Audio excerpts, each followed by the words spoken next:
Greetings. This is Paul the Poke from PaulthePoke.com, and welcome to This Week in Prophecy. Got a few big ticket items going on. First of all, we're going to start in the Holy Land, specifically Israel and Lebanon. And, for those of you who've been following, this is something that has been discussed in previous episodes of This Week in Prophecy, and also with the Watchman, with Checkmate and myself.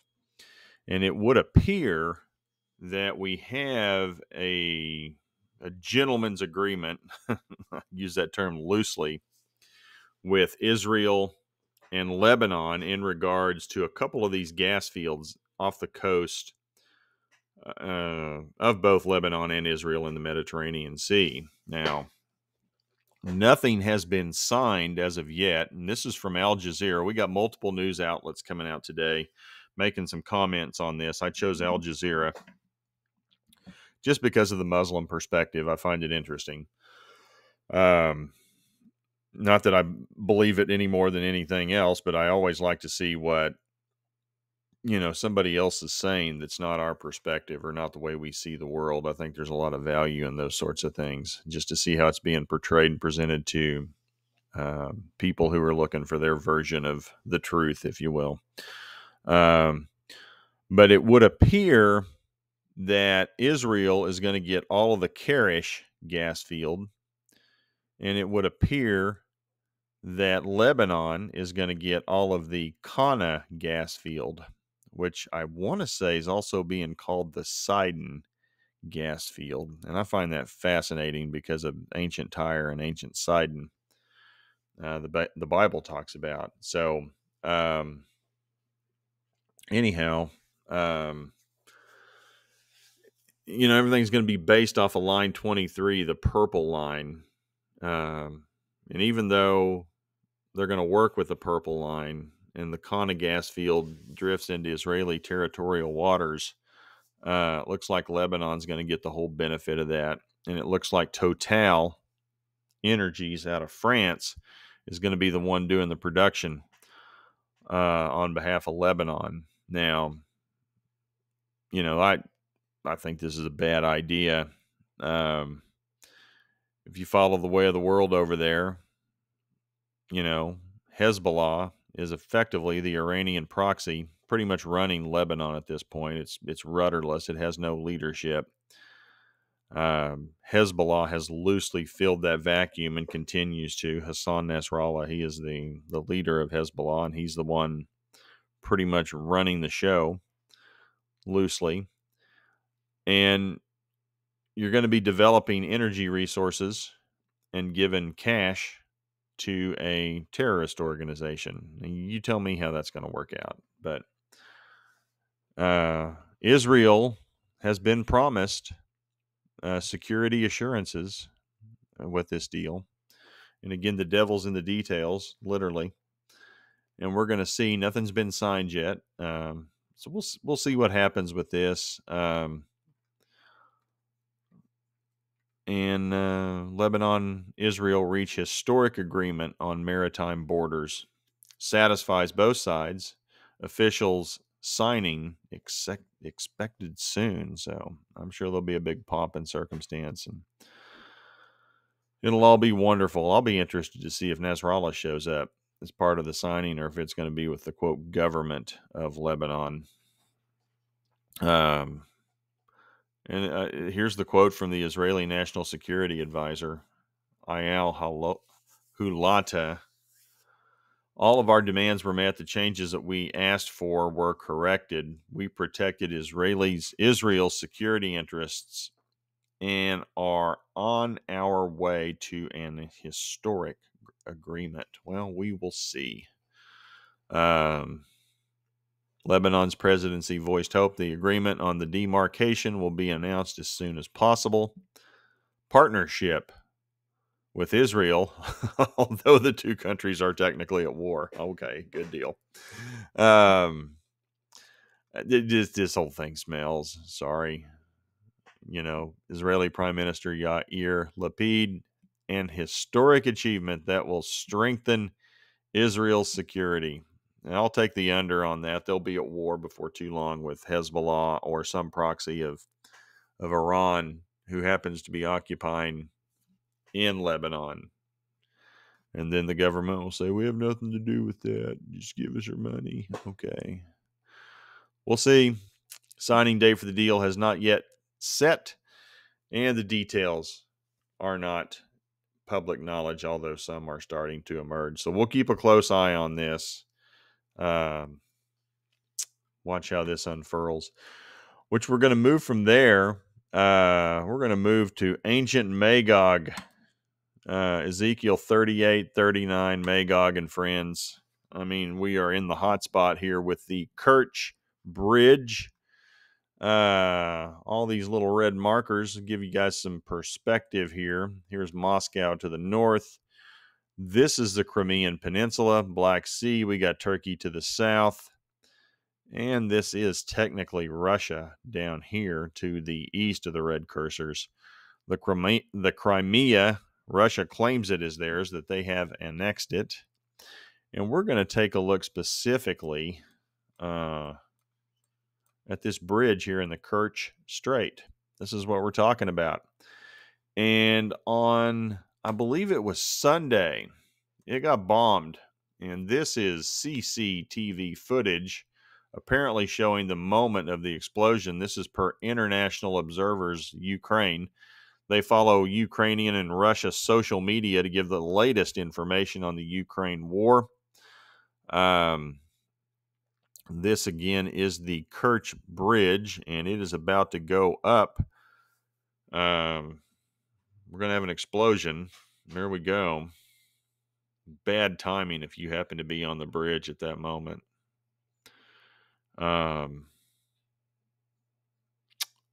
that's the alleged footage of the bridge at the moment of the explosion. Chuck Farrer, now he's a former Navy SEAL Team 6 squadron leader, New York Times best-selling author, conflict correspondent, husband, dad, screenwriter, and epic snowboarder. The 9th of October is when this took place, and he has some comments. Operational factors make a UKR naval special warfare operation non-viable. The construction and assembly of a multi-ton truck bomb in Russia, also highly unlikely. Originally, a lot of people, you remember that truck going across the bridge, they thought it was filled full of explosives, and that's what caused it. He presents evidence of a precision strike munition, so a missile, and gives the evidence here.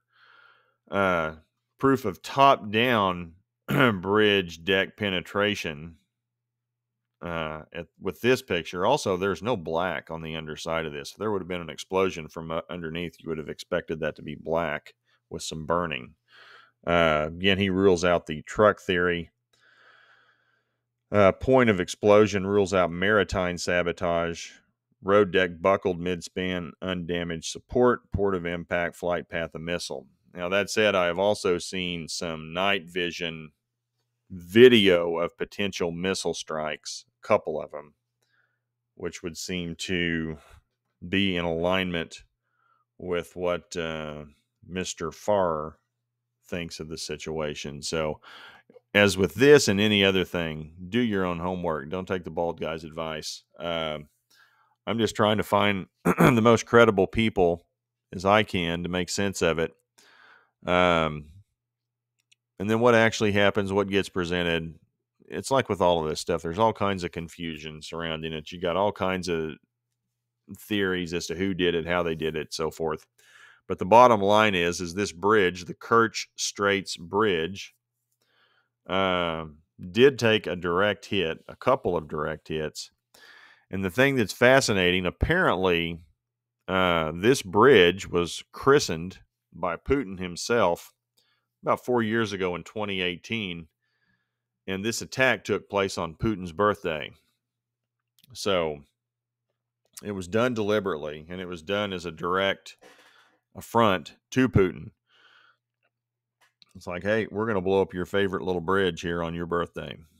And he's not responded well to this since then. I mean, he has upped the attacks.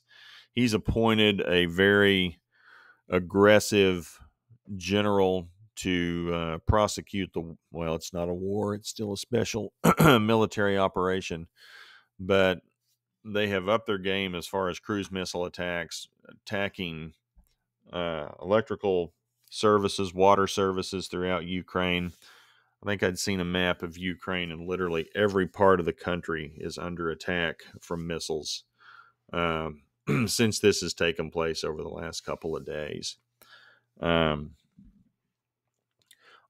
This was sent to me by Checkmate. This is a great article. This is from thedrive.com. Warzone. Russia's Kerch Strait Bridge reopens to very limited road rail activity.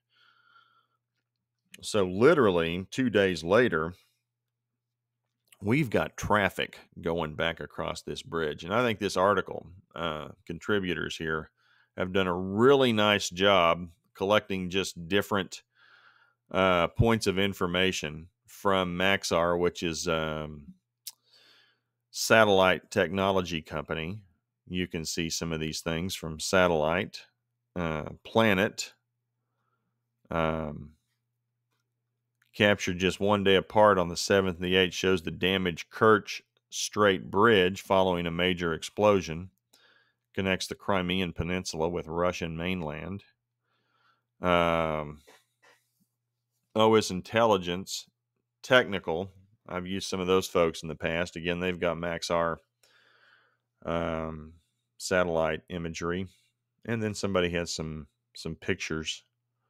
Again, notice there's nothing that's blackened or charred from the underneath. That would, to me, now this is just a moron here speaking, but you'd think if something happened from the underneath, there would be some burning on the underneath side of that, and there's no evidence of that. H.I. Sutton, Covert Shores, used some of his information in the past. A great follow on Twitter. You want to get into some of the specifics of a whole lot of information.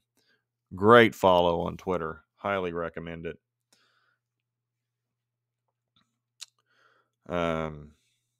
Shot of the deck, intact side of the road span. So one road was not affected. A little darker up here. Don't know if that's asphalt. I would assume it's concrete. Now, despite serious damage to the remaining span, Russian media reports limited vehicle traffic on one of the roadway spans, and they've got video evidence to say, hey, we got people going over this bridge again. Who signed off on that? But Russia's showing, look, we got traffic running, and you can click on this. Watch this. See, there we go. We got traffic going across this bridge. That's from the Russian government. Like 28 seconds of just cars going over the bridge. Okay, you get the point. Ministry of Transport announced they will resume traffic on the, quote, undamaged lanes at 1600 local time. Love to meet the engineer that signed off on that. Hey, so would I. It's like, who would be crazy enough to do that? But you know, he was under pressure to, hey, let's make this happen. It's going to be okay. I wouldn't drive across that bridge. More damaged footage of the bridge. Tell it's pretty hot. Literally bent that steel and concrete. And here are the first vehicles they're now driving. So, whoops, I didn't mean to do that. But we'll go ahead and we'll check that out if it'll pull up for us. You can see now nice little plastic barriers. Here they come. Here come the first passengers across the bridge. Outstanding. Somebody's driving a Chevy. Oh, man. And again, rail traffic. We have trains going across the rails, which are up above. I don't read Russian.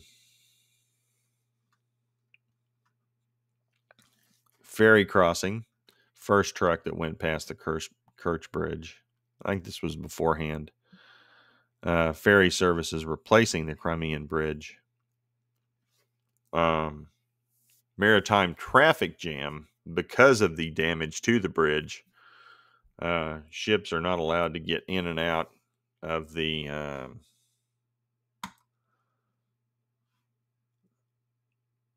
Sea of Azov to the Black Sea. So we got a log jam in this area with ships, which is going to affect, even more grain being transported to Turkey and beyond. Again, H.I. Sutton covert shores, satellite imagery tracking Russian ships in the area. Zelensky begins address. Today was a good, mostly sunny day in the territory of our state. About 20 degrees and the sun was shining. Unfortunately, it was cloudy in Crimea, but it was also warm. So, implicating that, hey, we probably did this.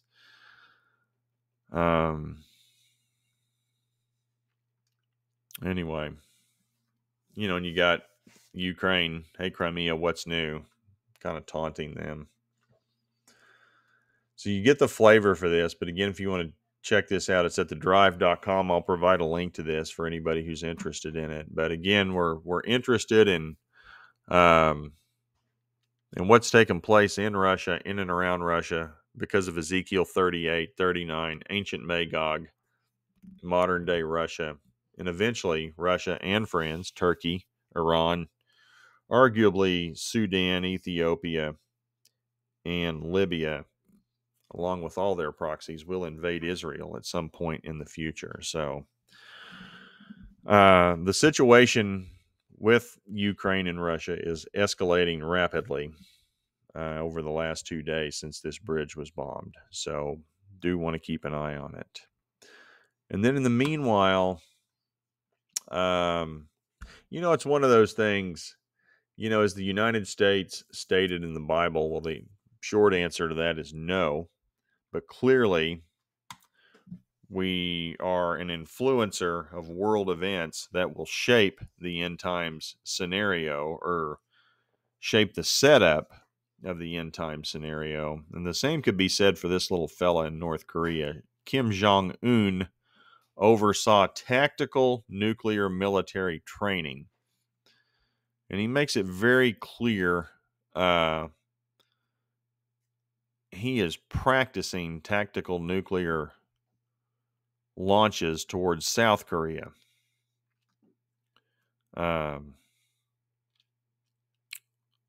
He is speaking at an undisclosed location in North Korea.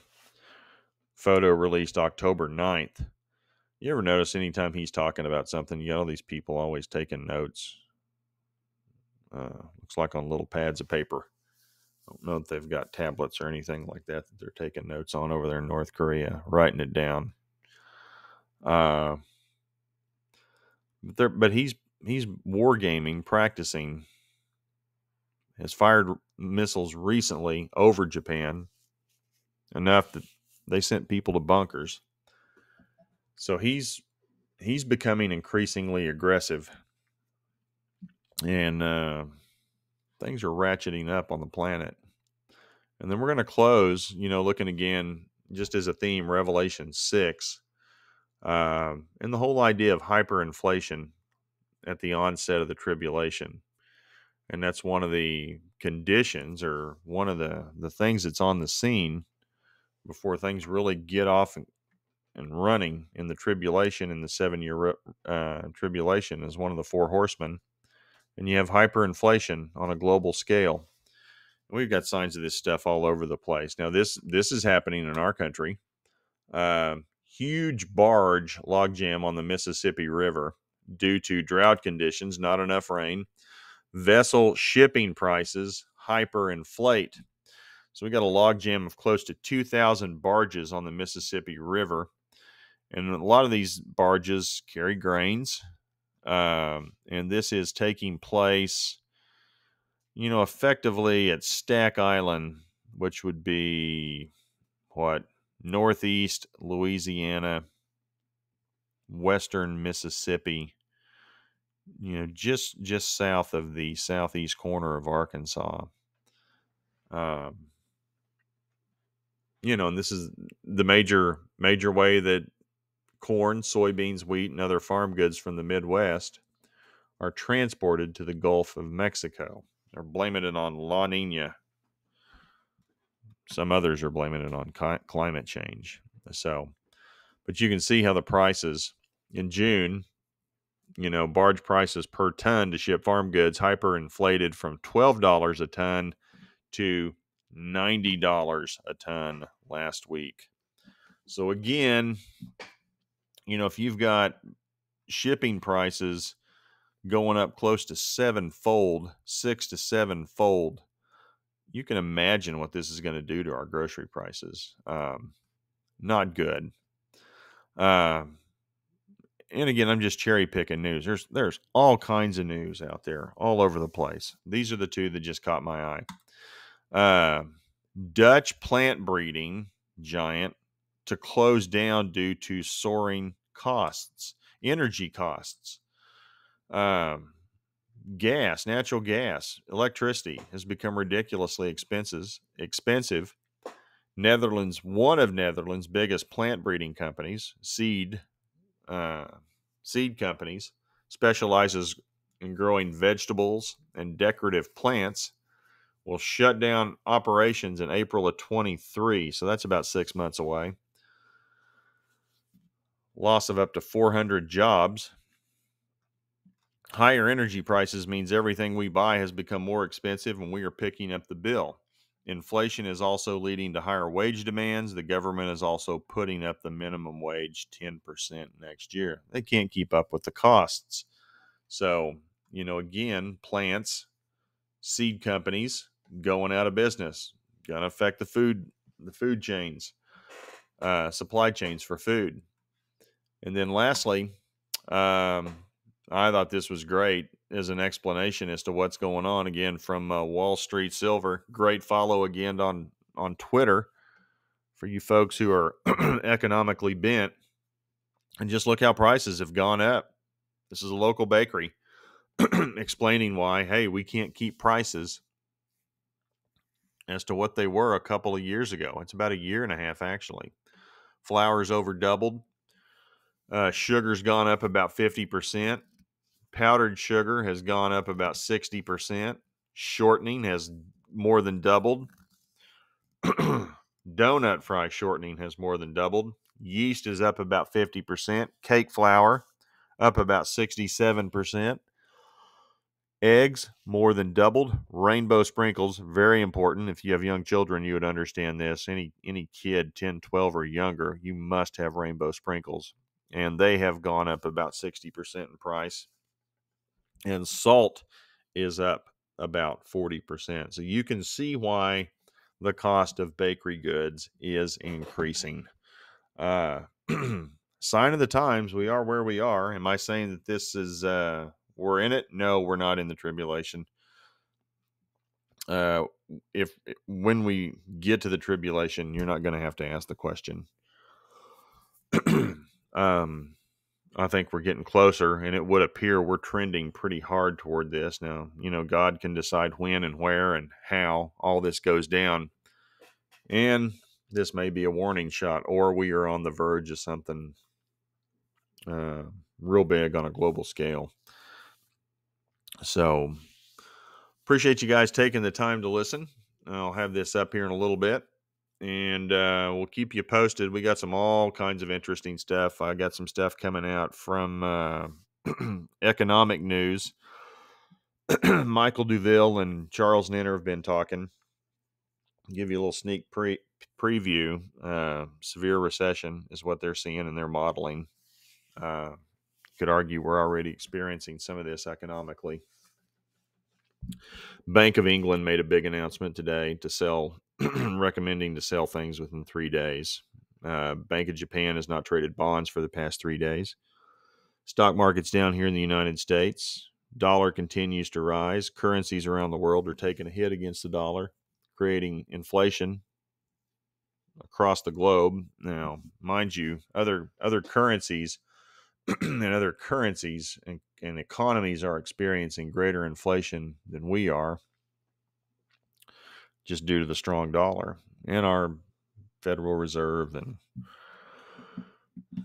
they continue to raise interest rates or talk about it. So they've got a meeting coming up. I believe it's in maybe October. I know for sure in November. But at any rate, appreciate you guys following along. Please feel free to share with others at PaulthePoke.com. We'll keep you posted. Take care. Bye.